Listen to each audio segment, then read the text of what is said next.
If radius of Earth suddenly contracts to one-eighth of its present radius without any change in its mass, the duration of day will approximately become. अर्थ की radius पहले are थी, are से हो गई are bye N, तो इसको R1 और इसको R2 मान लेता हूँ।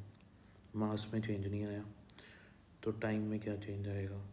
पहले टाइम जब आर रेडियस थी तो 24 आवर्स में एक रोटेशन हो जाता था। अब रोटेशन कितने आवर्स में होगा? तो T2 निकालना है मेरे को। तो क्योंकि यहाँ पे कोई एक्सटर्नल फोर्स तो लग नहीं रहा, एक्सटर्नल टॉर्क नहीं लग रहा, लिख सकते हैं एक्सटर्नल टॉर्क क्या है? 0, है ना। अर्थ पे कोई टॉर्क नहीं लग रहा, तो इसलिए एंगुलर मोमेंटम क्या रहेगा? कंजर्व। तो इनिशियल एंगुलर मोमेंटम बराबर फाइनल एंगुलर मोमेंटम। तो क्या लिख सकता हूँ? आई ओमेगा जो होगा वो कांस्टेंट रहेगा। सही बात है। तो ये हो जाएगा आई ओमेगा जो है वो हमारा कांस्टेंट हो जाएगा। आई क्या होता है अर्थ के लिए? 2/5 mr²। ठीक है। और क्योंकि अर्थ एक सॉलिड स्फीयर है इसलिए 2/5 mr²।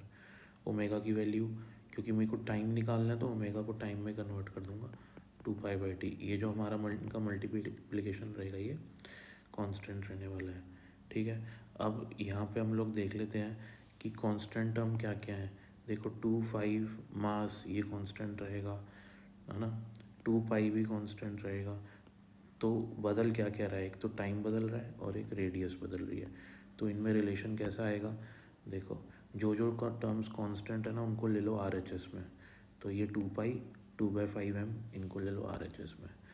तो इधर बचेगा r²/t बराबर ये 2/5m और ये 2π RHS में ले लेंगे तो कांस्टेंट से कांस्टेंट मल्टीप्लाई होगा तो एक कांस्टेंट ही बन जाएगा, यानी कि r²/t एक कांस्टेंट आ जाएगा। यहाँ से एक रिलेशन बना लेता हूँ मैं, r1²/t1 बराबर r2²/t2। मुझे T2 चाहिए तो T2 क्या हो जाएगा? मिल जाएगा r2/r1 का स्क्वायर होल स्क्वायर और T1 इधर आ जाएगा ऐसे। अब R2 R1 की वैल्यू ऊपर अपन ने लिख रखी है ना, R2 है r/n, तो R2 की जगह आ जाएगा r/n का स्क्वायर, तो r²/n²। R1 तो r ही है और T1 हो जाएगा तुम्हारा 24 आवर्स। तो r² से r² कैंसिल, तो यहाँ से तुम्हारा T2 आ जाएगा 24/n² आवर्स में। So this is the answer. Thank you.